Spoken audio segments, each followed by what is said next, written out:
আগামী 22 ফেব্রুয়ারি অনুষ্ঠিত হবে কক্সবাজার জেলা আইনজীবী সমিতির কার্যনির্বাহী পরিষদ নির্বাচন 2025।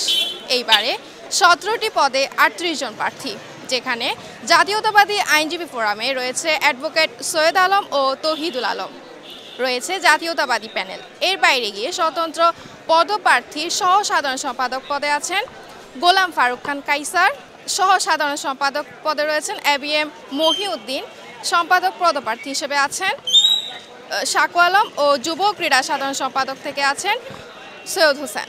ভোটার প্রার্থীরা যেমন তাদের নিজ নিজ অবস্থান থেকে অঙ্গীকারবদ্ধ, তেমনি সাধারণ জনগণও চাইছেন সৎ, ন্যায়বান ও যোগ্য প্রার্থী। অবশ্যই যোগ্য প্রার্থী আশা করতেছি আমরা, কারণ আমাদের এই কক্সবাজার বারের উন্নয়ন, অবকাঠামো এবং সার্বিক বিবেচনা করে যারা কল্যাণ করবে এবং সার্বিক সহযোগিতা করবে সব কিছুতে এবং নিয়ম শৃঙ্খলা বজায় রাখবে, তাদেরকে আমরা আশা করি। প্রার্থীদের জন্য সহজ হবে, আইনজীবীদের মঙ্গলের জন্য যারা কাজ করবেন ওই ধরনের প্রার্থীকে আমরা বিশেষ করে সাপোর্ট দিই আর কি।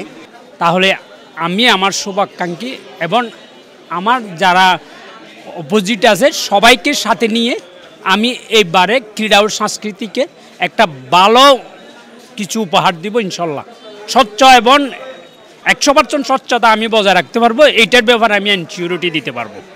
এটা হচ্ছে আমার শুভাকাঙ্ক্ষীদের জন্য আমার একদম ফরিয়াদি। এই হচ্ছে আমার। অন্যদিকে কক্সবাজার জেলা আইনজীবী সমিতির সাধারণ সম্পাদক পদপ্রার্থী অ্যাডভোকেট গোলাম ফারুক খান কাইসার জানান, আমাকে যদি আপনারা নির্বাচিত করেন, আপনাদের গঠনতন্ত্র রক্ষা করব, আপনাদের আমানত খেয়ানত করব না।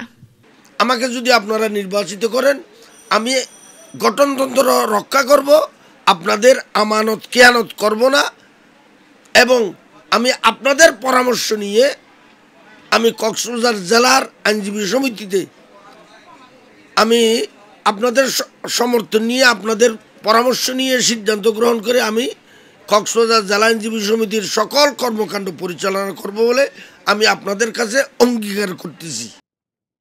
পুষ্পিতা, কোহেলিয়া টিভি, কক্সবাজার।